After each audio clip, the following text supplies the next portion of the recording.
मेरी माताओं, मेरी बेटियों, बेटाओं, मेरी जीजियों, जब जिंदगी में दुख आए किसी के सामने जाकर मत रो।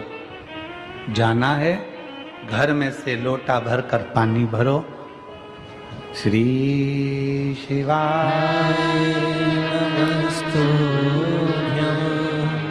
श्री शिवाय नमस्तुभ्यं। एक लोटा पानी घर में से भरो, उस जल को लेकर महादेव के मंदिर में जाओ। जपते जपते अपने दिल की बात बाबा के जल चढ़ाते चढ़ाते कह दो। बहुत ज्यादा अगर दुख है तो उत्तर की ओर मुख, मतलब जहां से जल निकलता है, जलाधारी का जो जल होता है निकलने का स्थान ये उत्तर में होता है। आप दक्षिण में बैठकर या खड़े होकर उत्तर की ओर मुख कर कर एक लोटा जल बाबा को चढ़ाना प्रारंभ करो और अपने दिल की बात बाबा से कहना प्रारंभ करो। और अगर तकलीफ ज्यादा है, बहुत ज्यादा समस्याओं में हो, तो उत्तर की ओर खड़े होकर तो जल चढ़ाओ और उत्तर की ओर से जल चढ़ाने के बाद फिर वापस सामने आ जाओ और जहां से जल बहता है उस स्थान पर अपनी 3 उंगली रखकर और हथेली को, जहां से पानी नीचे बहकर जाता है उस हथेली को वहां रखकर एक बार अपने दिल की बात बाबा से जरूर कहो और वो हथेली को फिर अपने हृदय से लगाकर श्री शिवाय नमस्तुभ्यं, श्री शिवाय नमस्तुभ्यं अपने हृदय से बाबा को हथेली का स्मरण कराकर लगाकर बोलकर फिर उस हथेली को अपने हृदय से लगाए। विश्वास करता है मेरा बाबा 3 महीने भी नहीं लगने देगा और जल्दी से वो कार्य सफल कर देगा। 3 महीने भी नहीं लगने देगा।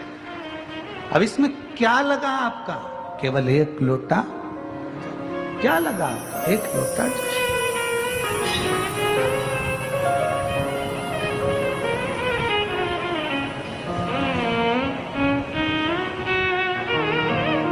आपकी शुभ भक्ति आपकी भगवान शंकर की अविरल भक्ति शिव के करीब में ले जाती है। जले दुनिया के लोग, जलने वाले, अपशब्द कहने वाले कहते रहें,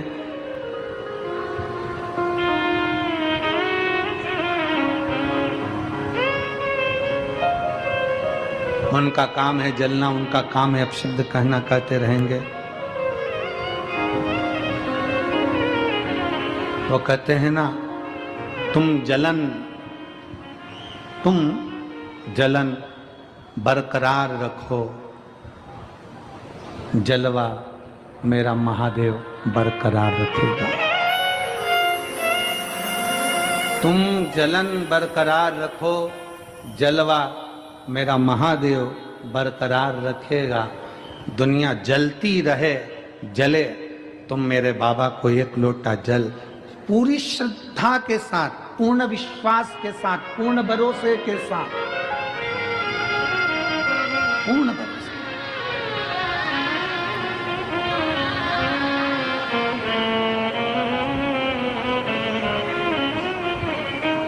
एक दीदी ने लिखा अपने पत्र में, कल हम पत्र पढ़ रहे थे, उसमें पत्र में लिखा था, हम साउथ में रहते हैं, हम दक्षिण में रहते हैं और हमारे कर्नाटक में, हमारे साउथ में, हमारे उधर मंदिर के अंदर महिलाओं को नहीं जाने देते, तो हम जल चढ़ाने कैसे जाएं?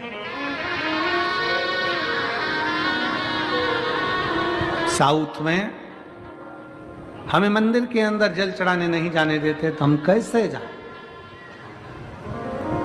तो मेरा उन दीदियों से निवेदन है, मंदिर में जल चढ़ाने का मना करते हैं, बेलपत्री के पेड़ के नीचे तो जल चढ़ाने का मना नहीं करते, उसके नीचे चढ़ाएं। और अगर बेलपत्र के पेड़ के नीचे जल चढ़ाने का मना करें तो अपने घर के बगीचे में मिट्टी को थोड़ा सा ऊंचा करिए, शिवलिंग जैसा निर्माण करिए, जल चढ़ा दीजिए, फिर अलग से एक लोटा जल और चढ़ा दीजिए, तो वहीं विसर्जन भी हो जाएगा और जल भी चढ़ जाएगा। दिल मन चंगा तो कठोते में गंगा। मन अगर चंगा है, मन प्रसन्न है, तो सब कुछ हो सकता, सब कुछ। शिव की आश्रितता ग्रहण करो। दुख हम आप जो मंत्र जाप कर रहे हैं, जो भजन कर रहे हैं, जो स्मरण कर रहे हैं, जो नाम जाप कर रहे हैं, जो कीर्तन कर रहे हैं, ये हमारे दुख को काट देता है।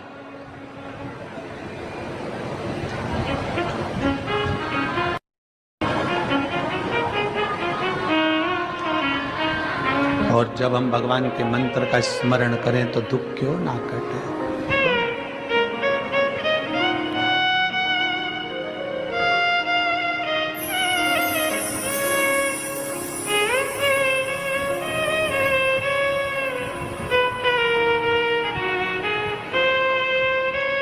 शिव तत्व हम विश्वास कितना कर रहे हैं शंकर पर। उस बच्चे ने अपनी एक लाइन में लिखा, डॉक्टर ने तो मना कर दिया था, 2 दिन दिए थे, सिग्नेचर भी हस्ताक्षर भी करा लिए थे, गारंटी नहीं है। पर मेरी चाची ने मुझसे कहा, डर मत, सीहोर वाला महाराज कहता है सारी समस्या का हल 1 लोटा जल। बस कहीं से सीहोर का रुद्राक्ष मिल जाए, और वो रुद्राक्ष अगर मिल जाए तो समझ ले कि सब हो गया। आपका विश्वास उस रुद्राक्ष पर है। हम तो निवेदन करेंगे, कभी भी सीहोर आओ, कुबेरेश्वर बाबा की धरा पर आओ ना, तो कम से कम 2-3 दिन लेकर आया करो। अपने बाप के घर आए हो, थोड़ा आराम से उसके चरणों में सोया करो, खाया करो, रहा करो, भक्ति का थोड़ा पड़े रहो। और रुद्राक्ष महोत्सव जो फरवरी में है, संपूर्ण सिरपुर वासियों को और संपूर्ण देशवासियों से निवेदन है कि एक बार मौका लगे, सारे धाम होकर आ जाओ, पर एक बार रुद्राक्ष महोत्सव सीहोर का जरूर करो। आस लगाकर उसके चरणों में पड़े रहकर, उसी रुद्राक्षोत्सव में शिवरात्रि पड़ती है, उसी रुद्राक्षोत्सव में फुलेरा दूज पड़ती है। उन दोनों का जो समागम होता है, लोगों की झोली भरा जाती है और